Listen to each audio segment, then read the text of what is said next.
کہنا تو میں نے ہے ہی، کیونکہ سامنے عمر فاروق ہے، لہذا فرمایا کہہ دیتی ہوں میں نے دیا خزانے کو۔ حضرت عمر نے جمع کرا لیا۔ میں یہ کیا بات ہے، میرے گھر والے جو مرضی کریں، ان کا معیار زندگی جس طرح کا مرضی ہو۔ اور حضرت عمر ایک جملہ کہا کرتے تھے، اللہ کرے کہ یہ باتیں اس دور حاضر میں ہماری سمجھ میں آئیں۔ حضرت عمر فاروق رضی اللہ تعالیٰ عنہ اپنے بچوں کو فرمایا کرتے تھے کہ بہت آدمی کو بھوک لگی ہو نا، اور پھر اس کی پسند کا کھانا پکا ہو، جتنے شوق سے وہ اس کھانے کو دیکھتا ہے نا، فرمایا اس طرح پوری قوم اپنے بادشاہوں کے خاندان کو دیکھتی ہے، اس تیزی کے ساتھ دیکھتے ہیں کہ ان کے گھر میں کیا ہو رہا ہے، ان کا معیار زندگی کیا ہے، ان کا سٹیٹس کیا ہے۔ سیدنا فاروق اعظم رضی اللہ تعالی عنہ نے اپنے گھر کے اندر اپنے بچوں، آپ کے بچے دونوں کاروبار کے لیے مصر گئے، تو وہاں کے گورنر صاحب نے لوگوں سے، ایک بہت بڑا قافلہ گیا مدینے سے مصر تجارت کے لیے، جاتے ہیں نا آج بھی قافلے کئی ملکوں میں، تو یہ گئے تجارت کے لیے، تو حضرت عبداللہ ابن عمر، حضرت عبید اللہ ابن عمر، حضرت عمر کے دونوں بیٹے گئے، جناب عمر فاروق کے بچے جب وہاں پہنچے تو مصر کے گورنر نے نا لوگوں کو تعارف کرایا کہ یہ عمر فاروق کے بیٹے ہیں، یہ حضرت یہ چودھری کے بیٹے کو کون بتاتا ہے کہ تو چودھری کا بیٹا ہے؟ باہر والے بتاتے ہیں، گھر والے جی؟ اور سیٹھ صاحب کے بیٹے کو کون بتاتا ہے کہ تو سیٹھ صاحب کا بیٹا ہے؟ اور مالک کو کون بتاتا ہے کہ تو مالک کا بیٹا ہے اور یہ کرایہ دار ہے؟ یہ کون بتاتا ہے؟ یہ سوچ ہم دیتے ہیں بچوں کو، چودھری اور کمی کی سوچ، امیر اور غریب کی سوچ، مالک اور کرایہ دار کی سوچ، گھر کے مالک کی اور کام کرنے والے کی سوچ، یہ ہم دیتے ہیں، یاد رکھنا، یہ ہم دیتے ہیں، یہ ہمارا مزاج ہے، یہ باہر سے نہیں آتی۔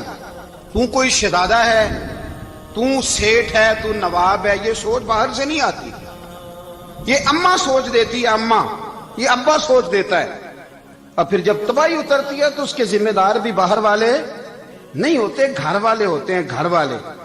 ہمارے بچوں کی طبیعتوں پر زیادہ نقش باہر والوں کا نہیں ہوتا، گھر والوں کا ہوتا ہے، یاد رکھیے گا۔ حضرت عمر فاروق رضی اللہ، بچے ہیں، شہزادے ہیں، وہ کاروبار کرنے گئے، اور وہاں لوگوں نے بتایا گورنر صاحب نے کہ یہ فاروق اعظم کے بچے، امیر المومنین کے۔ لوگوں نے ان سے زیادہ مال خریدا، تجارت میں زیادہ نفع ہوا، ظاہر ہے کہ وہ آپ کے جو اللہ خیر کرے حکمران ہیں، ان کے کاروبار کتنے ملکوں میں ہیں، کس بنیاد پر ہیں؟ وہ صرف اس بنیاد پر کہ وہ حکمران رہے، ان کے لیے آسان تھا بڑے لوگوں سے تعلقات بنانا۔ حضرت عمر فاروق رضی اللہ تعالیٰ عنہ کے بچے ڈھیروں مال کما کے جب واپس آئے نا، تو حضرت عمر سے آ کے بچوں نے بطور محبت کا، ابا جی اللہ نے بڑا ہی فضل کیا ہے، بڑا مال کمایا الحمدللہ، یہ دیکھیں کتنا نوازا ہے۔ تو حضرت عمر کہنے لگے سارے قافلے نے اتنا ہی کمایا ہے؟ سارے قافلے نے اتنا ہی کمایا ہے؟ تو حضور نہیں، سارے قافلے نے اتنا نہیں کمایا، سب کو اتنا نہیں ملا۔ وہ تو وہاں گورنر صاحب نے لوگوں کو تعارف کرایا تھا کہ یہ عمر کے بچے ہیں، تو لوگوں نے پھر ہم سے بڑا ہی خریدا۔ تو حضرت عمر فرمانے لگے ٹھیک ہو گیا، میں بات سمجھ گیا، اس طرح کرو، جو تمہاری اصل زر تھی نا، جو راز تھی، وہ رکھ لو، اور باقی سارا مال مال خزانہ میں جمع کرا دو، اس لیے کہ یہ تم نے تجارت نہیں کی، یہ تم نے اپنے باپ کا نام بیچا ہے، یہ تم نے امیر المومنین کے بیٹے ہونے کا فائدہ اٹھایا ہے۔ فرمایا یہ تمہارا نہیں حق، یہ مسلمانوں کا ہے، اس لیے کہ یہ مال تم نے محنت سے نہیں کمایا، یہ باپ کی کرسی کا فائدہ اٹھایا ہے۔ اور فرمایا اگر تم نے مال جمع نہ کرایا تو میں مال بھی لے لوں گا زبردستی، اور کوڑے بھی ماروں گا، ڈبل سزا دوں گا، مرضی سے جمع کراؤ گے تو کوڑوں سے بچ جاؤ گے۔ بڑے بیٹے نے تو جمع کرا دیا، تو چھوٹا تھوڑا پریشان ہوا، تو حضرت عبداللہ ابن عمر چھوٹے کا ماتھا چوم کے کہنے لگے بیٹے چپ کر کے جمع کرا، یہاں بھی فخر کر کے ہم عمر کے بیٹے ہیں، اور قیامت میں بھی فخر کریں گے کہ ہم فاروق اعظم کے بیٹے ہیں، یہاں بھی ناز کریں گے اور وہاں بھی ناز کریں گے کہ عمر کے بچے ہیں۔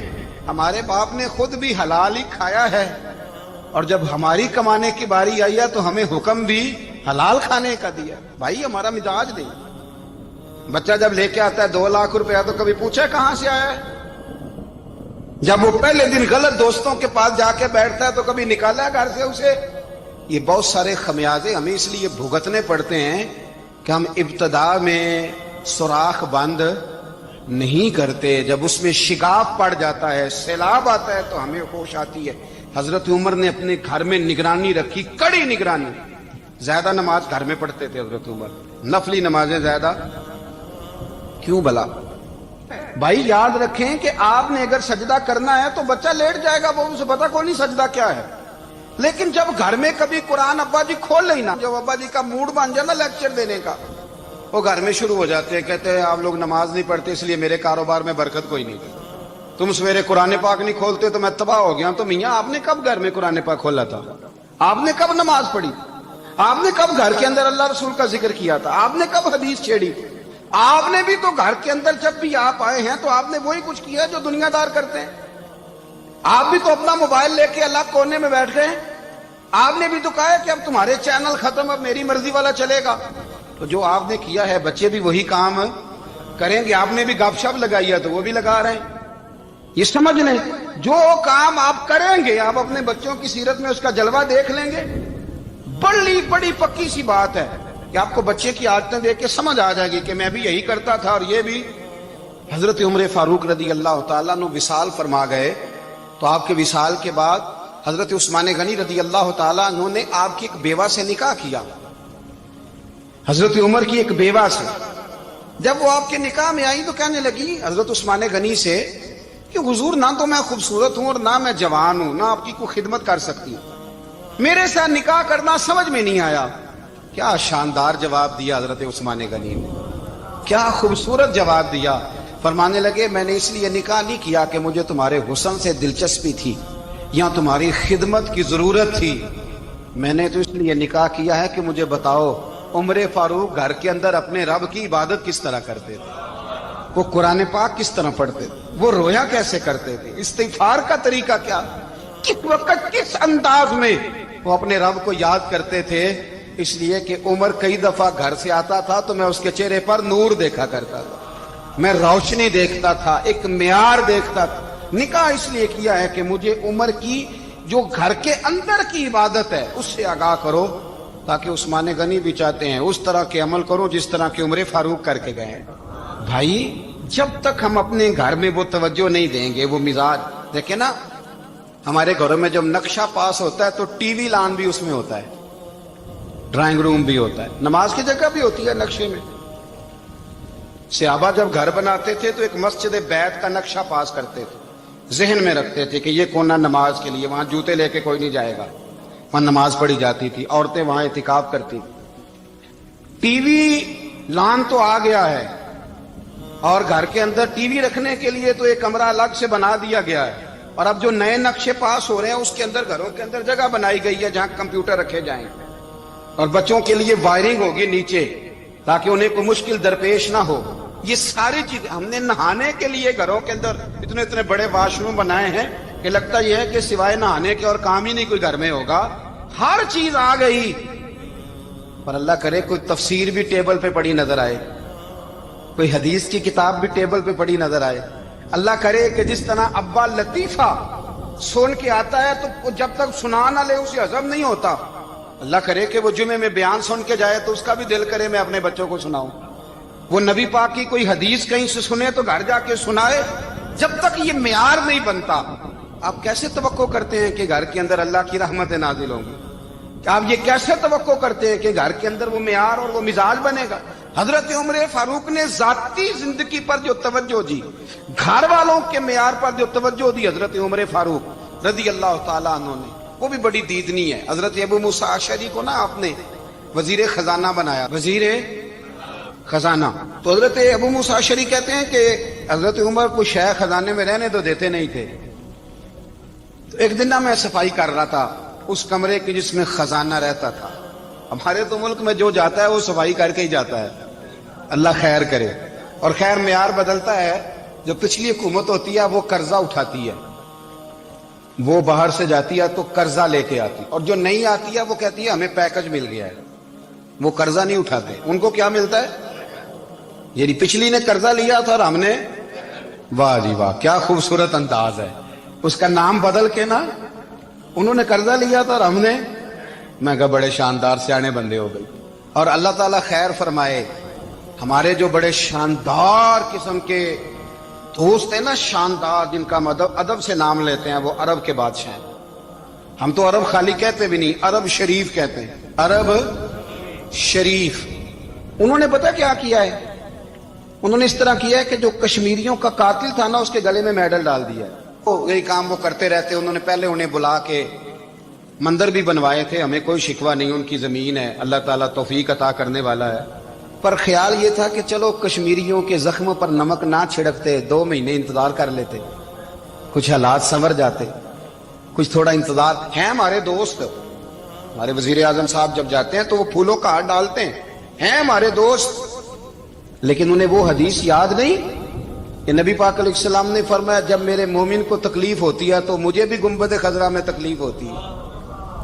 انہیں نہ کشمیریوں کا خون یاد نہیں آیا، انہیں برہان وانی کی کٹی ہوئی لاش یاد نہیں آئی، انہیں 30,000 بیوہ عورتیں 30,000 بیوہ عورتیں یاد نہیں آئی، 30,000 بیوہ عورتیں جن کے سہاگ اجڑ گئے، اور انہیں 1.25 لاکھ یتیم بچہ یاد نہیں آیا جو یتیمی کی زندگی گزار رہا ہے. اور اس کے باوجود بہت بڑے ذمہ دار ہیں وہ. مجھے پڑھ لینے دو آج احمد فراز کا شعر. وہ ہمارے مکتب کوئی ایسا نہیں کہ وہ مولوی تھا، وہ غیر جانبدار تھا، پر مجھے آج پڑھ لینے دو اس کا شعر. ایک کلیجے کا درد ہے، پڑھ لینے دو. اس نے کہا تھا کہ پڑھتا ہوں تو کہتی ہے یہ خالق کی کتاب ہے، مثل یہودی یہ سعودی بھی عذاب. اس قوم کے بارے میں کیا لکھوں فراز، کعبے کی کمائی سے جو پیتے ہیں شراب، کعبے کی کمائی سے جو پیتے ہیں شراب. اس قوم کے بارے میں کیا لکھوں فراز کہ کعبے کی کمائی سے جو پیتے ہیں شراب. میں خیال نہیں آیا تمہارا صرف دین یہ ہے کہ قبریں گرا دو، مزارات گرا دو، فقط یہ دین ہے؟ کوئی نبی پاک کے روزے کی طرف منہ کرے تو اسے مشرک کہو، یہ دین ہے؟ اس کا نام مذہب رکھا تم نے. مذہب تو اس کا نام ہے کہ جو رسول اللہ کا نام لینے والا ہے وہ ہمارا یار ہے، اور جو نبی پاک کا نام لینے والا نہیں، ہمارا اس سے کوئی تعلق. یہ دین ہے. حضرت عمر فاروق کی سیرت سنا رہا ہوں، حضرت عمر کی.